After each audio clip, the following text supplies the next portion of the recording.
حسب موقع وايز، سعر صرف الدولار مقابل الجنيه مستقر عند 48.30 جنيه، مع تقلبات طفيفة خلال الأسبوع بين 48.27 و 48.54.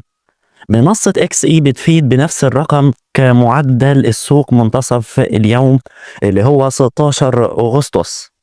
بنك مصر المركزي الرسمي بيحدد نطاق شراء لحد 48.25، وفي البيع 48.35، وهو قريب جدا من الأرقام اللي حكيت عنها قبل كده. يعني الكلام مظبوط جدا، الدولار مستقر حوالي 48.3 جنيه، والبنوك ما بتتحركش كتير في عطلة نهاية الأسبوع، والسوق منتظر مؤشرات الفائدة الأمريكية في سبتمبر وأثرها المحتمل. وكمان لقاء ترامب ببوتين كان ممكن يغير المعادلة، لكن فعليا ما حصلش جديد واضح.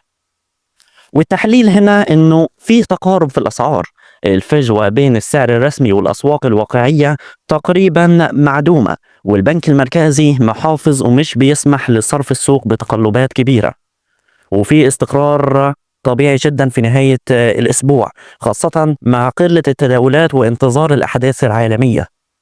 والمؤشر الدولي بيقول ان الدولار تراجع شويه قدام العملات الاخرى، خصوصا مع فتح الباب لاحتماليه خفض الفائده الامريكيه في سبتمبر.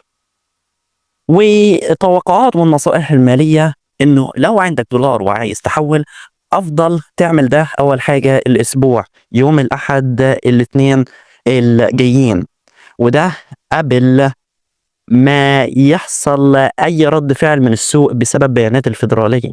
ولو ناوي تشتري دولار، استنى لحد ما اجتماع البنوك المركزية العالمية زي جاكسون هول، لأن أي إشارة من باول عن الفائدة ممكن تهبط الدولار أكتر. وما تعتمدش على الشائعات، حتى لو حصلت مفاجأة في لقاء ترامب وبوتين. حسب رويترز، المستثمرين ما حسوا بتأثير فعلي في السوق فورا. وحاول كمان تراقب السندات وأسعار النفط، فالدولار بيترابط أو بيربط أيضا في أوقات مع الحاجات دي. واليوم مثلا ارتفع الذهب وتراجعت العملة بسبب اجتماع ألاسكا.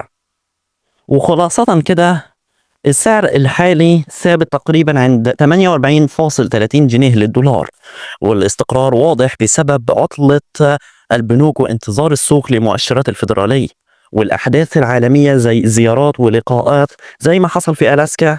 مش دايما بتغير الحال على الأرض، خاصة لو ما فيش اتفاقات واضحة أو قرارات فعلية.